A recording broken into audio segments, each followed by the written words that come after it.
Mimbar ya Ijumaa. Iwe jua iwe mvua ni kauli ambayo watu wengi huwa wanaitumia pale ambapo wanapotaka jambo lao liwe. Je, unaijua kauli mbiu ya masiku 10 ya Dhulhijja? Kwanza tukaone maoni ya wakazi wa Dar es Salaam, wanauelewa gani juu ya mwezi wa Dhulhijja ama maarufu kama mfungo tatu. Ni mwezi mtukufu kama vile mwezi wa Ramadhani, hautofautiani. Mwezi wa mfungo tatu huu ni mwezi mtukufu katika miongoni ya miezi mitukufu ya Uislamu, katika kuwarehemu ndugu zetu waliotangulia mbele za haki, kwenda hija kwa yule mwenye uwezo, ili kujisafisha kwa maovu ambayo tunafanya, na kutokana na maovu uliyofanya utende mambo ya kheri kulingana na ujumbe ambao unaupata katika mkusanyiko wa ibada ile, ambazo sisi hatuna nguvu, tunahitaji tufunge hizo siku 10 za mfungo tatu.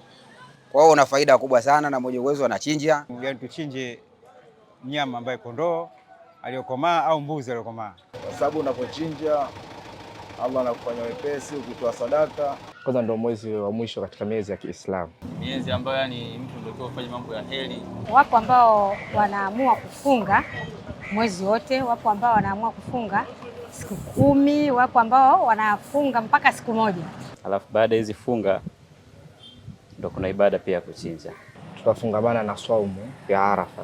Patapikwa vyakula, kisomo kitapita, tutaenda makaburini, tutafajiria makaburi ya ndugu zetu, kwa sababu na sisi pia siku ikifika watatufanyia kama tunavyowafanyia. Kama ulikuwa na mali mbovu, utafutia mali njema ambayo inahakikisha hii pesa inanipeleka kwa ajili ya jambo fulani ambayo la ibada. Yule alipewa mtihani amchinje mwanae kati ya hisi yako Ismaili, katika watu walio mmoja wapo alianza kumzaa yule, ndio akapewa mtihani kwamba mchinje mwanao.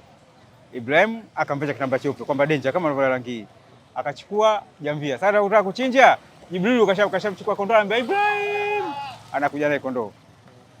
Mweke mwanao pembeni, umepasi mitihani ya Mola wako, chinja kondoo. Ndio kabisa chinja kondoo. Sasa ikifika siku ya mfungo tatu lazima tufanye vile Waislamu wote. Kwa kufahamu kamili, usikose kujiunga nasi Kishki TV siku ya Ijumaa kuanzia majira ya saa 6:30 za mchana, wakati ambapo Sheikh Ibrahim Kishki atakapokuwa katika mimbar ya Ijumaa akitoa khutba katika msikiti wa Anbiya uliopo pale Temeke Wireless, mtaa wa Boko, akizungumzia kuhusiana na kauli mbiu ya masiku 10 ya Dhulhijja. Kishki TV, nuru ya dini yako.